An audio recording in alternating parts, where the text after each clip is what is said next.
udah 11 tahun ngejalanin bisnis Mrs. Devi.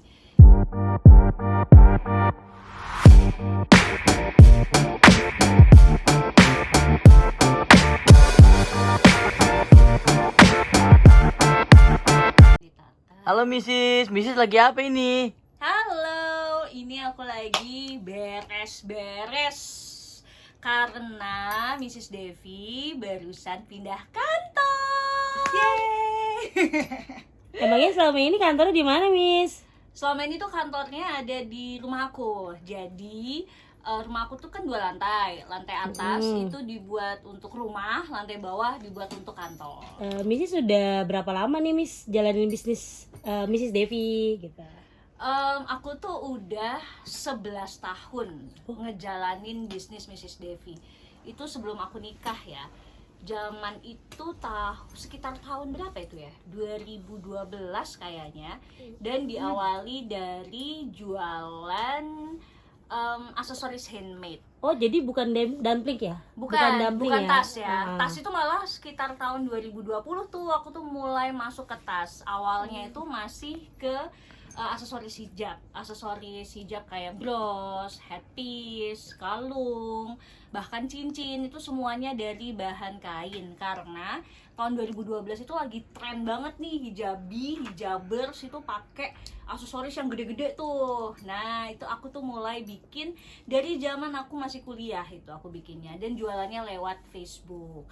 Awal mulanya tuh di situ. Baru setelah itu jualan hijab instan, habis gitu baju, setelan, piyama, dan terakhir 2020 itu masukin materi baru yaitu tas. Selama kuliah kan Miss jualannya tadi handmade ya? Handmade. Itu udah pernah ada karyawan belum? Atau Miss yang jalaninnya sendiri? Oh, percaya nggak percaya ya, aku tuh 11 tahun itu baru bisa punya karyawan itu di tahun ke berapa ya? 11, 3, 1. Tahun ke-9 kayaknya. Itu aku tuh baru bisa punya karyawan. Jadi selama 9 tahun, 8-9 tahun tuh semuanya aku garap sendiri. Dari produksinya, packagingnya, sales and marketingnya, bahkan foto itu juga aku lakuin sendiri. Sampai sekarang sih kalau foto ya. Sampai sekarang aku lakuin sendiri karena ya gimana ya, kita kan semuanya organik ya, nggak ada modal gede yang perlu yang bisa dibakar gitu kayak orang-orang. Jadi emang kudu sabar banget, emang butuh konsistensi, komitmen, dan kudu kuat-kuatin mental sih, karena ya buktinya ternyata nggak mudah gitu, nggak yang setahun 2 tahun terus ujuk-ujuk usahanya bisa gede gitu. Bayangin 9 tahun tuh akhirnya mulai bisa kelihatan hasilnya, akhirnya mulai bisa punya konveksi sendiri, punya aset-aset sendiri, punya penjahit-penjahit sendiri, terus mulai berani punya karyawan. Karena to be honest ya, aku tuh kan gak pernah punya asisten seumur hidup gitu. Maksudnya ngebayar orang aja aku tuh gak pernah gitu. Ngebayar orang buat jadi ART aja gak pernah. Semua aku lakuin sendiri. Jadi untuk bisa punya karyawan buat aku tuh hal yang lompatan besar gitu. Karena artinya aku akan punya tanggung jawab nih ke orang ini untuk bakal ngasih gaji tiap bulan gitu. Bisa nggak ya gitu loh. Apalagi kan jualannya kayak yang aduh ini bakal tiap hari akan ada nggak ya jualannya gitu kan. Sampai akhirnya waktu itu aku tuh ngobrol sama tante aku tuh bilang kayak gini, Mbak, Dev, kalau kamu jualannya gini-gini terus, semua tuh kamu lakuin sendiri, itu rezekinya tuh ya cuman segitu gitu. Tapi coba deh kamu ngambil 1 orang aja, dia kan akhirnya jalan rezekinya dari kamu nih, akhirnya kan pastinya dia akan berdoa buat kamu. Jadi nanti Allah itu akan nitipin rezeki orang ini tuh melalui kamu. Akhirnya rezekimu tuh nambah. Terus kamu kasih lagi deh karyawan 2, nambah lagi 3, nambah lagi. Jadi tante aku selalu bilang bahwa semakin banyak kamu punya karyawan, insya Allah akan semakin besar juga rezekinya, karena mereka tuh ngedoain kamu akan menjadi berkah, Allah ridho, terus nanti rezeki mereka itu di jalannya tuh jembatannya dari kamu sehingga kamu makin banyak gitu. Jadi jangan takut kalau bakal sepi gitu. Masya Allah, tabarakallah Mrs. Jadi ikut senang deh aku dengernya. Semoga menjadi inspirasi buat semuanya ya. Amin. Pada dasarnya sih, pada dasarnya kita semua juga masih belajar ya. Aku pun juga, aduh masih jauh banget jalannya. Dan bayangin ya, kadang tuh ada sih rasa kecil hati gitu. Karena bayangin ya, udah 11 tahun masih belum kayak orang-orang gitu. Tapi aku percaya aja kok semua punya jalannya sendiri-sendiri. Insya Allah khair. Nah, ini pertanyaan terakhir. Oke, apa. Nah, sekarang kan udah ada kantor baru nih. Alhamdulillah. Gimana perasaan Mrs. sekarang? Aduh, happy banget. Udah pokoknya kayak apa ya, ini tuh sebenarnya lompatan baru lagi sih. Aku tuh dalam berbisnis itu selalu merasa bahwa setiap lompatan yang aku lakukan itu selalu deg-degannya luar biasa, takutnya juga luar biasa, tapi juga happy-nya luar biasa. Contoh nih, lompatan yang buat aku kerasa banget itu misalnya dari yang biasanya aku tuh jahit ke orang lain, terus ujuk-ujuk bukan ujuk-ujuk juga sih, ada sebuah kesempatan dimana akhirnya aku tuh bisa bikin konveksi aku sendiri, sewa tempat sendiri, aset itu beli semua sendiri, penjahit juga semua aku bayar sendiri, dan mereka tuh eksklusif memang hanya untuk aku ya, karena mereka karyawan aku kan.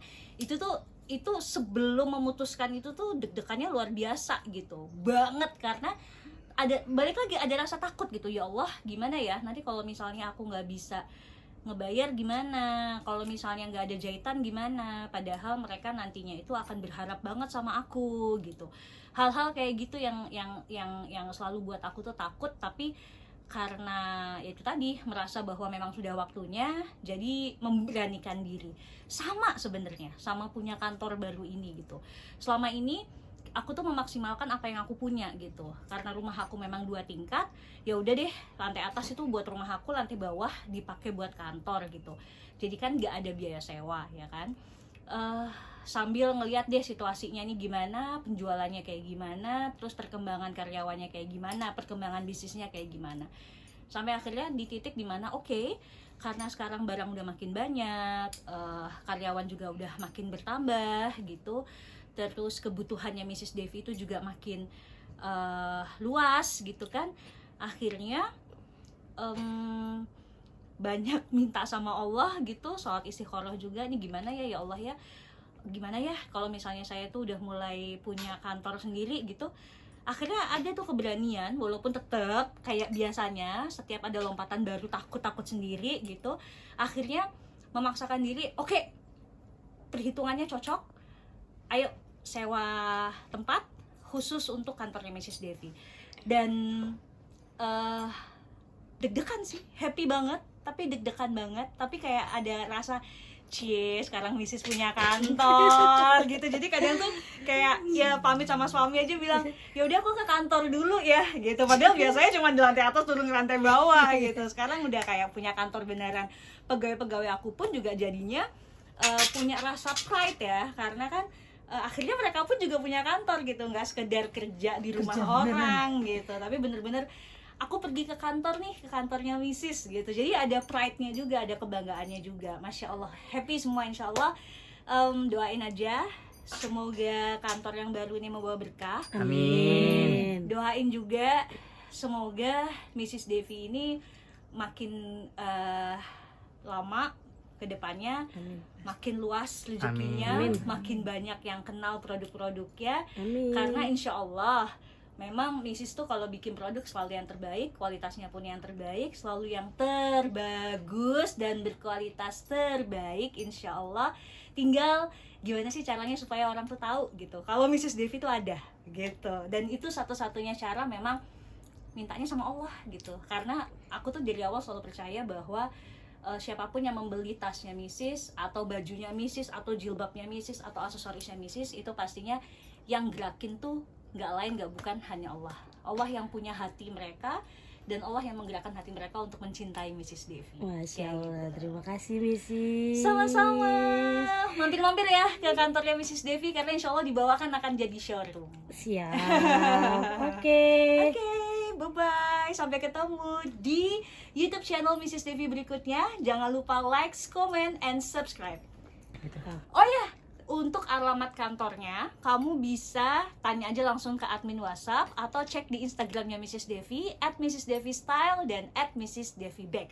Di follow ya semua akun media sosialnya Mrs. Devi. I love you. Mwah.